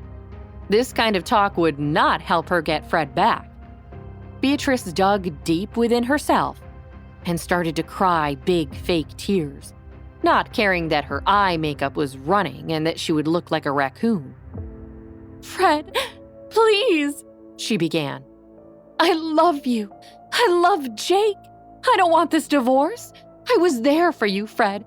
I waited 3 long years at your bedside for you to recover from your coma. Is that worth nothing to you?" "Save it, Beatrice," he answered flatly as Max, the bodyguard, appeared in the doorway behind Fred, and a throng of security guards emptied into the hallway from the elevator.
dragged her toward the elevator. "You'll be sorry!" yelled Beatrice Smith as the building security team carried her away onto the elevator. But Fred just smiled and shook his head, watching the spectacle with a combination of sadness and delight as he had his now estranged wife physically ejected from the building. She'd tried to get back in, but after it had been revealed just how terribly she had acted toward their son, Jake, Fred could not allow her around the boy any longer. One thing he did know was that their divorce would be ugly. He was fighting for the boy. She was fighting for money and her material survival. But that was a problem for another day. Fred thanked his bodyguard, Max, who had handled Beatrice's removal, and went back into the kitchen. There, he found Denny, posing as his son Jake, standing over the stove on a step stool. Chef Julian stood behind the boy, his large hands covering Denny's small ones as they held the crepe pan together. "Look what Chef Julian taught me," said the child, gleefully, as he and Chef Julian together flipped the crepe up in the air and caught it again in the pan. "Wow, that's amazing!" Fred applauded his son and laughed. "I'm glad Chef is holding your hands. Might be a little dangerous to flip by yourself yet, okay?" "I'm going to flip them way up in the air someday," said Denny, excited, and also sure that his mother, Quinn, would never allow him to be flipping crepes with a hot pan. "I'm sure you will, buddy," answered Fred. "What was going on in the hall?" asked the boy. "Did I hear—" "Yes, son. Beatrice doesn't live here anymore. I've sent her away. You explained how mean she was being to you, and I believe you. She won't be allowed to do that to you ever again." Denny's mouth fell open. "Do you mean it?" His mind was racing. Beatrice being out of the picture meant that he and Jake could switch back, and Denny could go home to Quinn, his real mother. Jake could come back here and not have to worry about that mean lady anymore. "Sure, I mean it," confirmed Fred. "Nothing in this world is more important to me than you, Jake. Not one thing." Denny's eyes got a bit teary. He could tell that this man loved Jake a whole lot and decided that maybe it was time for the boys to switch back. He missed his mother. He missed Sammy and Nora, the nanny. And he even missed school. He didn't like having just one teacher and having classes at their house. He wanted to be in a place with lots of other kids, making new friends and learning new things together. "Now, have you thought of a place you'd like to go for our special trip?" asked Fred. "Dragon World," said Denny. Dragon World was a resort and amusement park that most children wanted to go to, with rides, shows, and a lot of entertainment that was all about dragons and fantasy. Fred laughed with delight. "Of course we can go. I'll call Lance and have him make the arrangements. And, of course, you picked Dragon World. Every kid loves that place. And hey, I was no different when I was your age." "Really?" asked Denny, trying to picture this man as a small child, traipsing around a park in one of its signature dragon coats. "Can I get a dragon coat?" "Any color you want, kiddo." "Thanks, Dad," said Denny. He really liked pretending to be this man's son, even if he knew Fred wasn't actually his dad. What a great dad Jake had. Across town, Quinn, Sammy, and Jake had finished their ice creams in the park and made their way back home for the evening. But much as Quinn loved having extra time with the children, she was feeling very anxious about her job. That CEO, Fred Smith, was one of the main donors to the hospital, and he certainly had it out for Quinn. It was ridiculous. Quinn closed her eyes for a moment, trying to shut out the frustration. "What's the matter, Mommy?" asked Sammy. "Nothing you need to worry about, sweetie," Quinn said, brushing her daughter's hair out of her eyes. Quinn couldn't tell the children just yet. She knew she had to get her job back first. She had struggled to put herself through medical school while raising 2 small babies. Then she worked as a neurosurgeon at one of England's top hospitals. It was this prestigious position she had left to return to the United States in search of the son who had been taken from her on the day he and her other 2 children were born. It had been a big upheaval for her kids, and she needed to keep things calm. Thankfully, just then, Nora appeared in the room and welcomed them back home. She could immediately tell that something wasn't right and came to Quinn's rescue. "Okay, you 2, began Nora to the children. "Go upstairs and wash your hands, and then we can bake some cookies. Would you like that?" "Ah, yeah!" The 2 children sped up the stairs as fast as their little legs could carry them. Once the children were out of sight, Nora confronted Quinn. "I know you pretty well, you know," began Nora. Dodged Quinn. "Even when you were a little girl, you got that same look on your face and chewed your lip in that same way when something was bothering you." "What's going on?" asked the nanny with love in her voice. "Does this have anything to do with why you haven't been at your new job for a couple of days now?" Quinn exhaled, hung up her purse and her coat, and plopped down on the couch, covering her face with her hands. Nora did know her well. Nora wasn't just the children's nanny. She had also been Quinn's nanny years ago. After everything her family had been through, Quinn was thankful to have this kind, older woman, whom she loved very much, as an important part of the family. "Nora, it's hopeless," cried Quinn. "What do you mean?" asked Nora. "I'm suspended without pay." "No!" said Nora with disbelief. "How could that happen? You only just started the job. What will we do?" "It's stupid," said Quinn. "Some hospital donor has it out for me, that's all. Even Dr. Crawford admitted I didn't do anything wrong." "I wouldn't think so. You're a fabulous doctor. They'll realize that too. They must." "What's happening to me has nothing to do with how good of a doctor I am.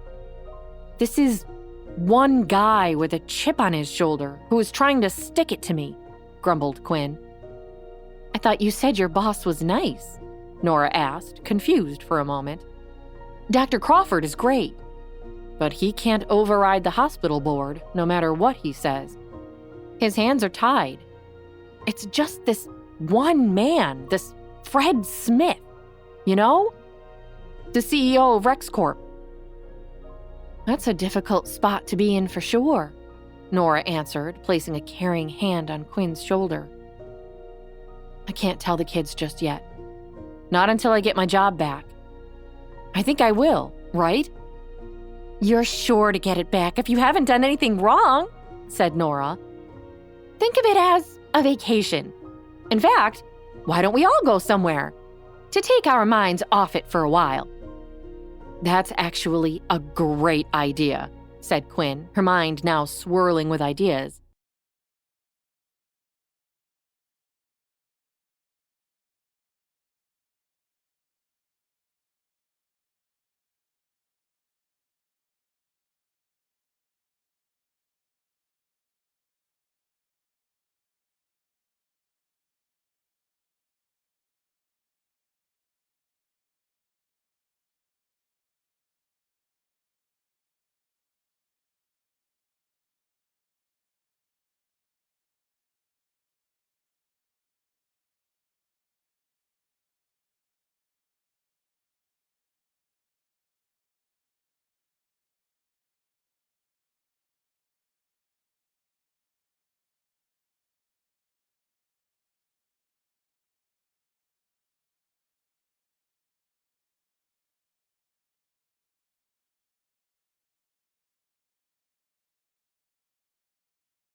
his father was busy in the office.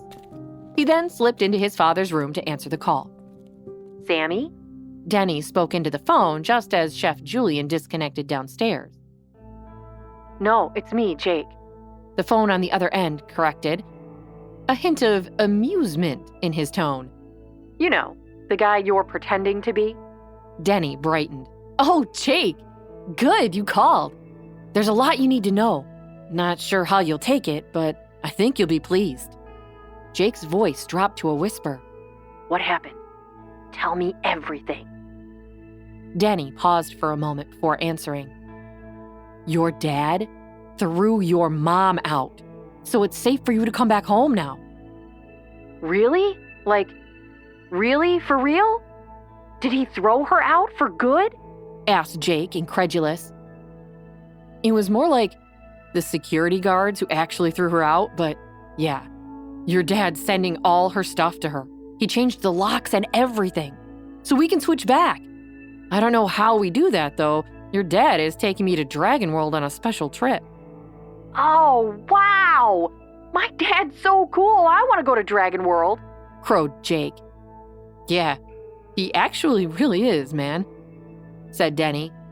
"But hey, I was thinking in order to switch back, maybe you should get my mom to take you and Sammy to Dragon World too. I heard Lance tell my dad the plan. We're staying in room 8808 of the Fairy Forest Resort." "Oh boy, Sammy will love the Fairest Fairy Resort," said Jake, as Sammy's eyes grew wide. "Okay, we'll work on it." "Okay, shoot, your dad's coming. I gotta go. Remember, Dragon World, Fairy Forest Resort, room 8808. And with that, Denny hung up the phone. Over at the Murphys' house, Jake relayed everything he'd just heard to Sammy, concluding firmly, "We need to convince your mom to take us to Dragon World. It's our best chance." "I have always wanted to go to Dragon World!" screeched Sammy excitedly. Just then, Quinn appeared in the doorway. "Did you say something about Dragon World?" she asked the children, who stood in surprised silence, unsure of how much Quinn had heard. "Yes?" stammered Sammy, casually hiding the phone behind her back. "What are you doing with the phone, silly?" asked Quinn. "She was gonna call Dragon World to see if they're open this week," suggested Jake, covering for Sammy. "Well, guess what?" said Quinn. "You're in luck. Nora said that maybe we should go away for a few days and have some fun." "I agree with her. What do you think, kids? Is Dragon World the place you want to go?" "Yay!" the children yelled, both grabbing Quinn around her legs. "Can we stay in the Fairy Forest Resort? I hear it's great," pleaded Sammy, her cheeks turning hot and red. Quinn took out her cell phone and said into it, "Call Fairy Forest Resort, Dragon World." The phone immediately dialed the number as Sammy and Jake jumped up and down excitedly, hugging each other and whooping. "Do you have any availability tomorrow afternoon? I know it's soon." "A suite? That sounds expensive," said Quinn into the phone. "Don't you have anything else? Anything maybe a bit less fancy?" "Oh, I see. Well, I'll book it then. Yes, 1 second." Quinn got out her credit card and began reading off the numbers. This trip would be expensive, but Quinn realized that her children would only be young once, and it wouldn't be long until she was back at the hospital and too busy to go. She needed to make the very most of this time, suspension or not. The next day, after a 4-hour drive, Quinn and her family checked into their suite at the Fairy Forest Resort. Sammy and Jake were practically bursting with excitement as Quinn stood there, juggling hotel paperwork, her purse, and the room keys. The door right across the hall opened, and its occupants emerged. Quinn couldn't believe her eyes. "What on earth are you doing here?" Fred Smith asked. Standing across the hall from him was the last woman Fred Smith ever wanted to see again, especially at the Fairy Forest Resort Hotel, where Fred had specifically gone with his son to take him to the theme park Dragon World. Dr. Quinn Murphy looked up into the eyes of a fuming Fred Smith. She clutched the hotel paperwork, medical bag, and suitcases to her chest. Her 2 children stood around and giggled. What they didn't know was that the 2 boys, Jake Smith and Denny Murphy, had switched places, and that this was their plan to finally switch back now that Fred had finally banished Jake's evil mom Beatrice from their home for good. All 3 of Quinn's children had plotted a master plan to bring their families back together by forcing Fred and Quinn to the same theme park getaway. They were convinced that their parents were perfect for each other and should get married. Unfortunately, Quinn and Fred could not stand each other. "I'm on vacation with my kids. What are you doing here?" Quinn asked. "The same thing." "Mom, can we go now? I want to ride the roller coaster." Jake Smith, pretending to be Denny Murphy, tugged on her shirt. "Okay, sweetie, one moment." Quinn pushed the door open to let Jake and Sammy inside. "I want to ride the roller coaster too," Denny Murphy, pretending to be Jake Smith, whispered to Fred. "We will, kiddo. We will ride as many times as you want." Fred and Quinn glared at each other. "Let's just agree to stay out of one another's way," Quinn yelled to him across the hall. "Fine, as long as you stay away from my son," Fred agreed. He pushed Denny inside the room and slammed the door shut behind him. Later that day, Quinn stood with Sammy and Jake in the line for the biggest roller coaster in the park, Dragon's Breath, a giant looping coaster that spewed fake fire when it accelerated. Sammy leaned against Quinn. They were both exhausted from walking around the park all day. They'd run across goblins, warlocks, and damsels in distress in the park already. Sammy was now dressed as a knight, and Jake was in a wizard cape. They'd had enough witch's stew at lunch that Sammy was about to fall asleep standing up. "Do we have to ride the coaster again, Denny?" Sammy asked. Jake crossed his arms and looked over at her. "Duh, we have to ride it. It's the main attraction at Dragon World." Sammy huddled close to Quinn when the coaster made another giant loop above their heads, full of screams. "I don't know. It looks really scary," Sammy whispered. "That's the whole point." Jake jumped up and down so that his cape flew behind him like he was flying. Quinn squeezed Sammy's hand. "You don't have to go on if you don't want to, sweetie." But just then, the family was interrupted. "Oh, look who we have here," Fred hissed from behind Quinn. Quinn squeezed her eyes shut and took a deep breath. "Hello, Fred," Quinn forced out. She looked down at the boy she thought was his son. "Hi," Denny, masquerading as Jake, mumbled. The real Jake waved at him from behind Quinn. Denny waved back. They both wore matching wizard capes and gave each other the thumbs up. Switching back was going to be a piece of cake, Denny thought.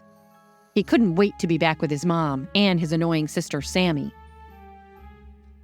"Are you excited about the ride, Jake?" Quinn asked. "Don't speak to him," Fred told Quinn. Quinn rolled her eyes. They moved forward in the long, twisting line slowly. Quinn was determined not to speak to Fred, but she also couldn't help but notice how alike Denny and Jake looked. It was hard not to stare at both of them, especially in those capes. When they reached the front of the line, Sammy motioned the boys forward towards the front of the coaster, a 3-seater row. The head of the coaster was the head of the dragon with fiery red eyes and a gaping mouth, ready to shoot fire across the land of Dragon World.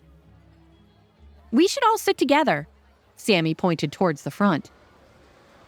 "Oh, I thought you were scared," Jake taunted. Sammy shoved him and Jake almost shoved back before Denny intervened. "Hey, don't be mean to my sister," Denny elbowed Jake. "She's my sister too," Jake retorted. "Shut up, you're both being dumb," Sammy snapped. The boys both looked at her.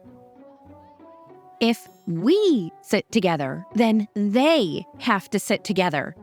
Sammy motioned to Quinn and Fred, who were standing with their arms crossed and not speaking to one another in line. You're the smartest kid sister ever, Denny fist bumped Sammy. Hey, I'm your only kid sister, Sammy retorted. Yeah, but the best. Jake fist bumped Sammy too.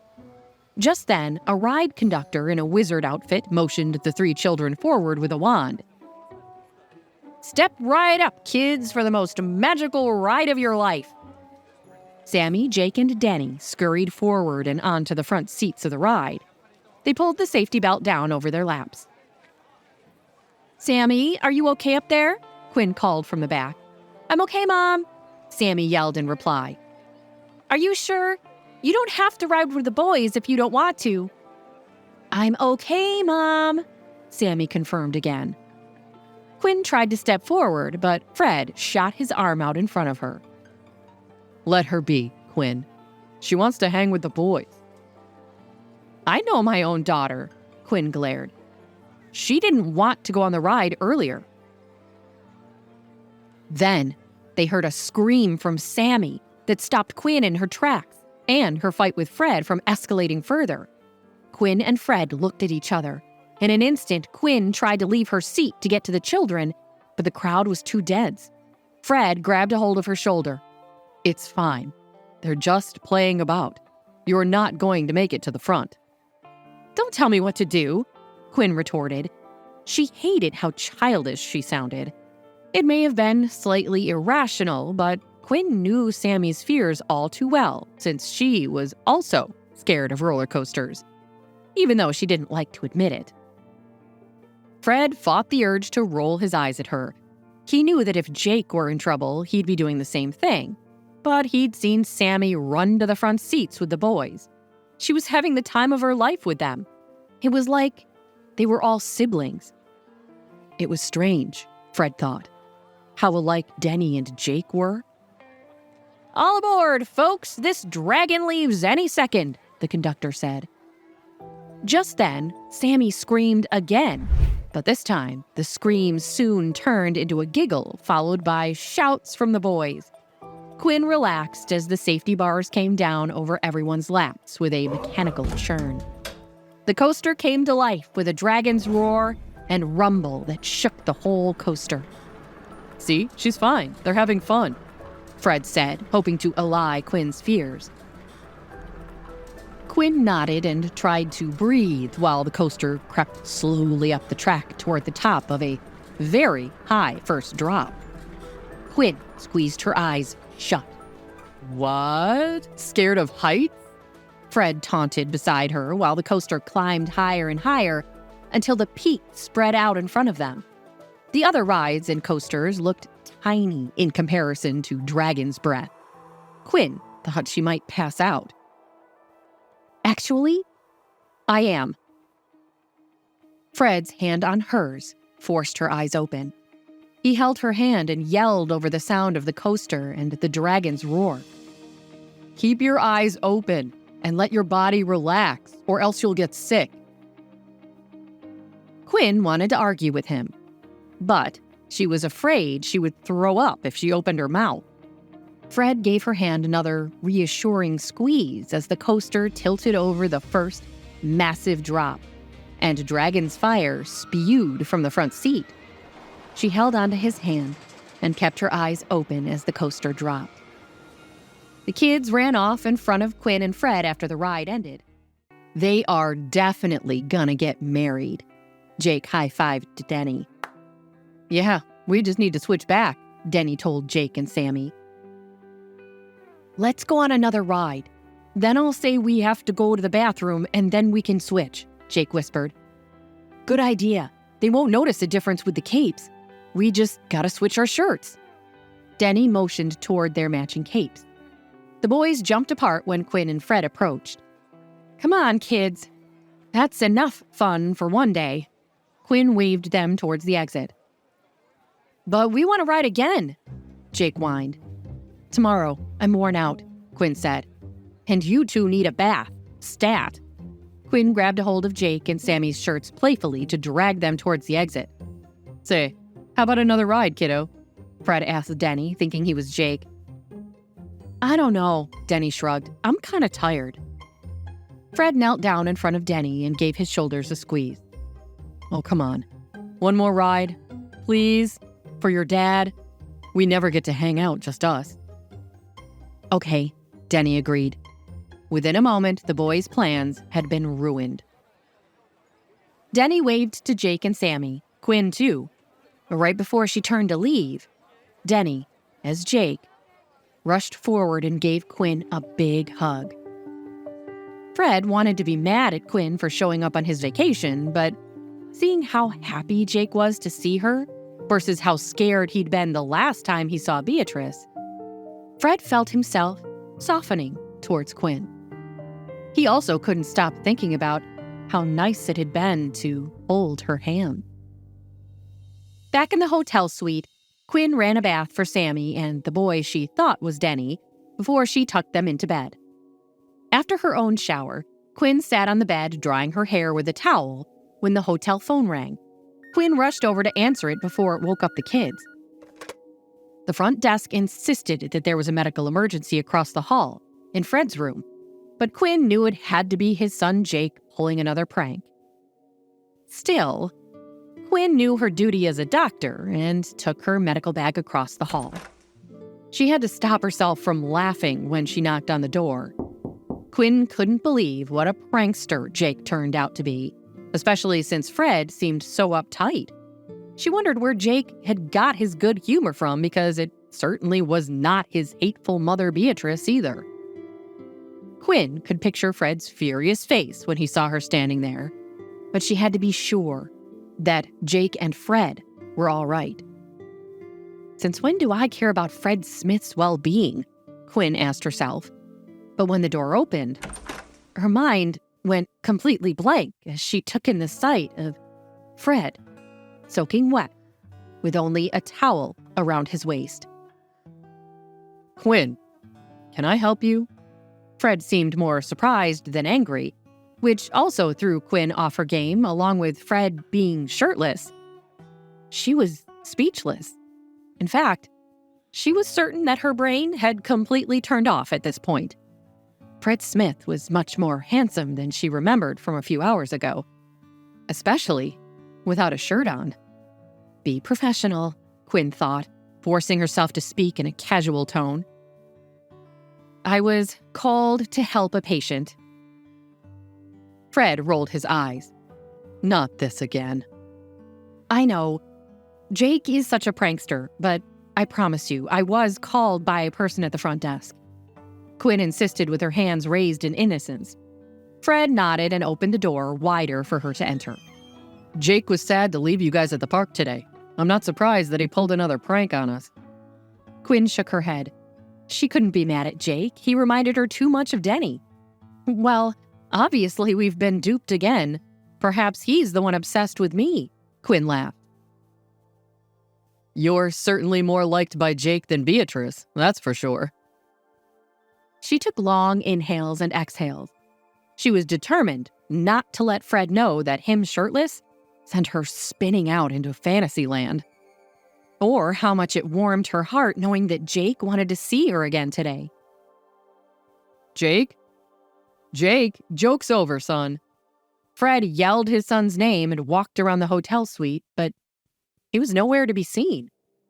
Fred turned back to Quinn, but she shook her head. Quinn looked out into the hallway, but Jake wasn't there either. She closed the door behind her. Very funny, Jake. You can come out now. Fred pushed open the closet door, but there was just empty hangers and their suitcases. I'm here, Jake. You can come out now. We can watch a movie if you want. Quinn leaned over and checked under the queen-sized beds, but both were empty underneath. Fred ran around the room and into the bathroom and out again. He was too frantic to even get dressed. Jake? Fred yelled. He opened the hotel room door and looked down the hallway, but it was empty. Fred looked back to Quinn with panic in his eyes. He's gone. Quinn, Jake's gone. Fred Smith yelled as he ran across the room, pulling out articles of clothing and rushing into the bathroom to put them on. Okay, when do you think he slipped out of the room to go downstairs and make a phone call from the front desk? Dr. Quinn Murphy asked. She had been summoned to Fred's room for medical assistance, and they both assumed that Jake had made this phone call from the front desk as a practical joke. But now, they didn't know where Jake was. It'd have to have been just now when I was in the shower. Fred exited the bathroom fully dressed. He paced around the room. I'm calling the police. Quinn pulled out her phone. She walked to the front door of the penthouse. But just as she was about to open the door, Fred grabbed her by the arm. He was breathing heavily. He's scared, Quinn thought, and she realized that she had never seen powerful CEO of RexCorp Fred Smith scared. He always seemed absolutely fearless to her, and now she felt like Fred was the one on the roller coaster who needed someone to hold his hand. Quinn realized in that moment that she wanted to be the one to hold it, just like he had done for her on Dragon's Breath today, and that ridiculous 500-foot drop. It's probably best that I call. Fred took the phone from her. Quinn held up her medical bag to put some distance between the two of them. She felt her stomach drop like it had on the roller coaster when he turned away from her. Just then, there was a bang on the hotel room door, and Fred hung up the phone.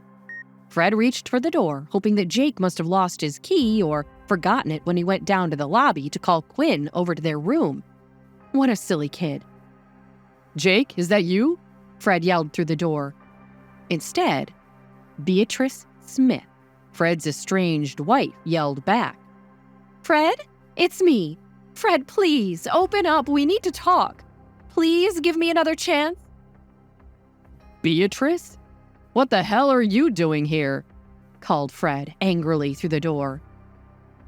Lance told me you'd gone to Dragon World, and I had to find you. Please, Fred, open the door.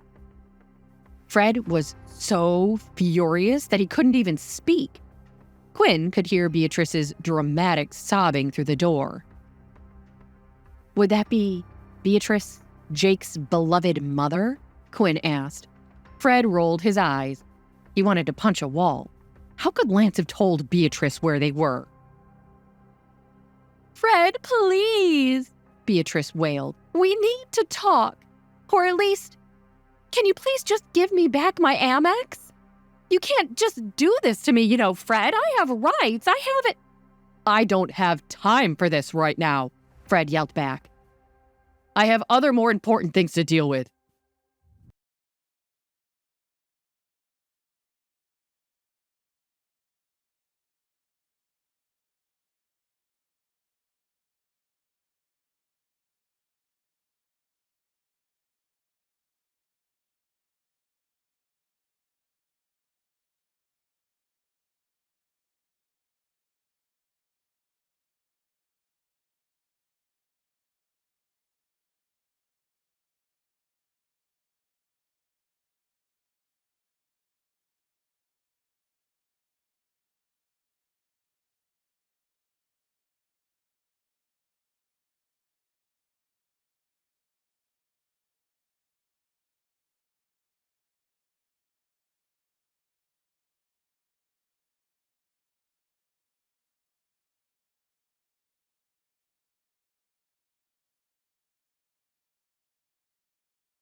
On a date in here.